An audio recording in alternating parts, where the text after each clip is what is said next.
Hey Boomers, Brian Tong here from Boomer Life. Before we get started on today's video, I just wanted to tell you guys why I'm doing all this. It's not just about creating digital marketing just to make money. I'm doing this because I see a niche of people like me I'm 63 facing retirement, and I want to be able to share with people things that can help keep them healthy, wealthy, and relevant in this world as we get older, instead of just sitting in God's waiting room waiting for the call. It comes from ever since I was a kid. Anytime I would see an old person eating alone, it made me sad.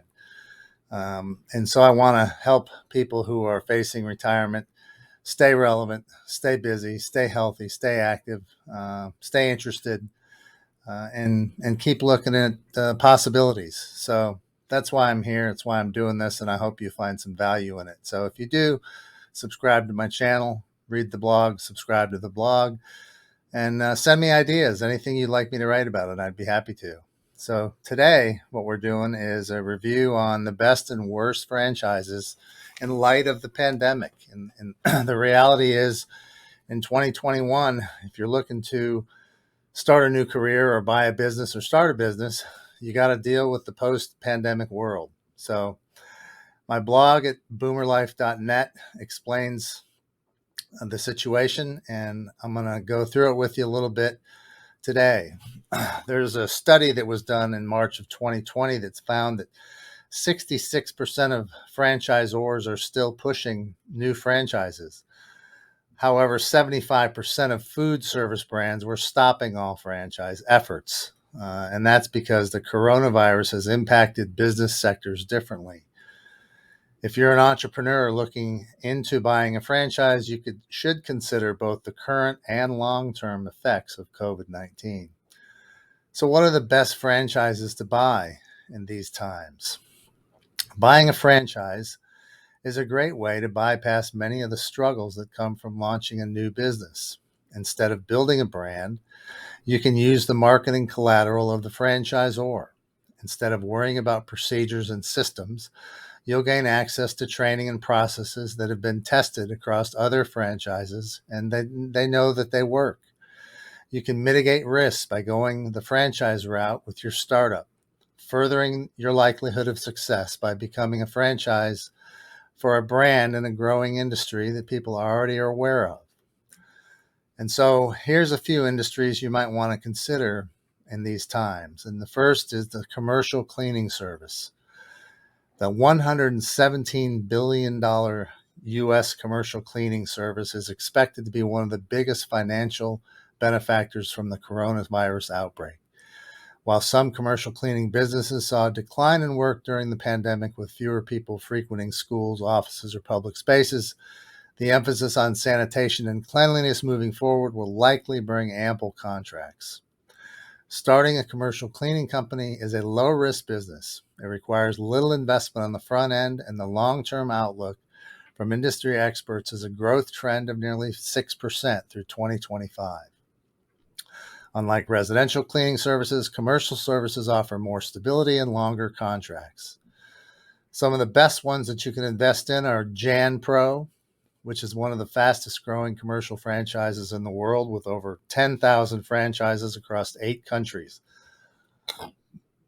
The franchise fee is only $1,000, and the cost to get involved is only between $5,000 and $60,000. Coverall is touted as the best health-based commercial cleaning solution. Coverall might be one of the more exciting cleaning franchise opportunities out there. It was founded 35 years ago, and since then they've launched over 8,000 franchises. The franchise fee is $10,000, but it comes with comprehensive training, not just in cleaning, but also in business operations. The fee also includes equipment, collection software, customer support solutions, and a regional support center. Vanguard Cleaning Systems was founded over 35 years ago. It's another popular and reputable commercial cleaning franchise, focusing mostly on commercial offices, and they've been known to work with the likes of Amazon and Toyota. Franchise fee on Vanguard is $8,000, and the initial investment to launch a business is between $8,000 and $40,000. Telehealth services is one of the up and coming businesses because of the pandemic. Everybody's been on a Zoom call because businesses are looking for digital solutions to enable employees to work from home in order to prevent the spread of the virus. Under the telework umbrella, you'll find a telehealth industry, companies that use technology to distribute healthcare services and information. A recent telehealth report from CNBC suggests a massive boom for the telehealth, unlike anything we could have predicted before COVID-19. An analyst in the report expects that telehealth will host more than 1 billion healthcare interactions this year alone. I should know, I did a telecall with my doctor yesterday. There's really only one franchise available for that business. It's called Go Telecare. And they're building a Go Telecare is building a franchise business model for the telehealth space. They have state-of-the-art software solutions for telehealth and is essentially licensing these solutions to entrepreneurs in the form of a franchise. You have two main telehealth solutions to choose from: telemedicine or medical billing. Go Telecare markets itself as a zero headache operation because it handles every business aspect after client acquisition. The franchisee's goal is to acquire customers and handle some minor customer service, and the team at Go Telecare manages training, customer support, billing, and more. To become a franchisee, you'll need $100,000 in liquid capital and should expect to make an initial investment of $60,000. So what are the worst franchises to buy in 2021? Well, strangely enough, food service and restaurants are currently not looking good. Recently, a franchisee operating 49 IHOPs had to file bankruptcy, citing closed dining rooms for its inability to repay debt or continue operating its locations.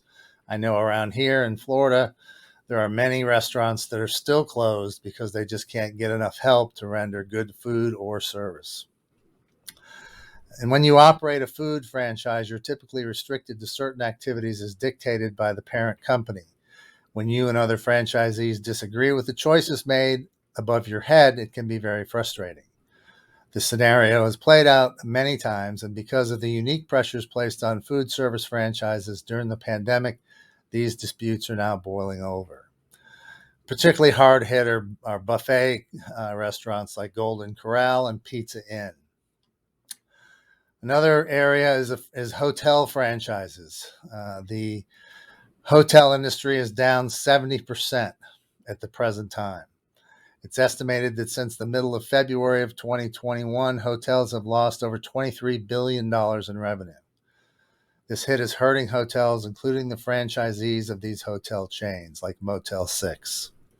People aren't traveling, and they likely won't for some time. Not only will fewer guests mean less revenue, but hotels will also be asked to take more precautions to ensure safety and cleanliness in the rooms, which could mean added expenses. The hospitality and travel service business is also one of the first to come to mind when you think about tourism, but there's many peripheral companies affected by the travel decline. Tourism and Economic Development recently reported that in the week ending May 9th, travel spending reached $19 billion, which is 87% below 2019's numbers. While loosening lockdowns is helping tourism to recover, we're clearly nowhere near stable numbers. To make matters worse, some experts expect it to take years for the travel industry to recover fully. The rental car business, Hertz, announced laying off 10,000 of its 29,000 employees and restructuring its $17 billion in debt.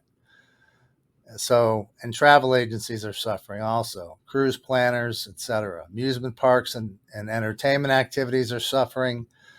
They're just not getting the people. These types of businesses are also some of the most expensive investments in all of franchise categories, with conservative costs exceeding $1 million in many cases. So basically, the bottom line is choose your investment wisely. The coronavirus has severely affected our economy, particularly as it relates to entrepreneurship. If you're considering launching a new business and are looking into buying a franchise, You have a unique opportunity to see consumer trends that weren't present 6 months ago. Now, instead of investing in a fast casual food chain, you might decide to launch a UPS store or commercial cleaning business. Keep in mind that you don't need to go the franchise route. You can always start and build your own brand.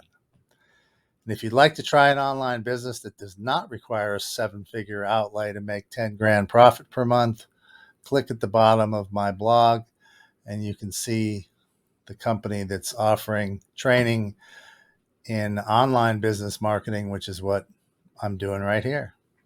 So that's it for today, boomers. Have a great day. I'll see you on the flip.